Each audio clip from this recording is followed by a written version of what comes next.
Good morning, folks. Happy Tuesday. Hope and pray that today is finding you well thus far, and that this day will be filled with God's rich blessings upon you. Let me read to you today from Psalm 100, the very first verse of the 100th Psalm. Make a joyful noise to the Lord, all you lands. You know, when I'm singing in church, it's joyful and it's a noise, and a lot of folks would probably say the same thing, but it'd be either about me or themselves or both. But the bottom line is, we don't have to be perfect at it. We don't have to be the most highly trained singers. Now, I've been in churches where there are some very, very gifted singers, but we don't have to be. The Lord just commands that we make a joyful noise to Him. That noise is a noise of praise. It's a noise of exaltation.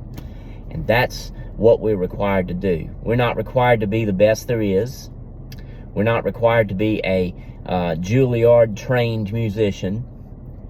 We're just required to make a joyful shout, a joyful noise to the Lord. I was reading in my devotion this morning when they was talking about that, and it said something very funny.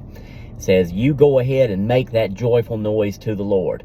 And if the person sitting next to you stares at you, just smile at them and point upward. Why? Because you're doing it for God's glory. You're not doing it for your glory or anybody else's glory. You're doing it for God's glory. So when you worship God, make a joyful noise.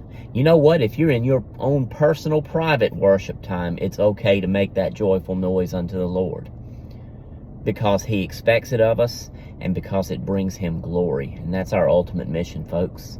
So today, as you go about your day, don't forget to make that joyful noise to the Lord. It's okay to get excited. It's okay to get noisy in worship. What do you think we're going to do in heaven? You think we're just going to sit around solemn, or are we going to be making a joyful noise to the Lord? Think about that, folks. And the good news is, in heaven, we're all going to have perfect singing voices. We might not have it here, but we can still make that joyful noise. So may that encourage you today in your own private worship, and may it encourage you in your corporate worship as well. Make a joyful noise unto the Lord. I hope and pray that you have a wonderful day today. God bless you, folks. Love you, and I'll talk to you a little bit later.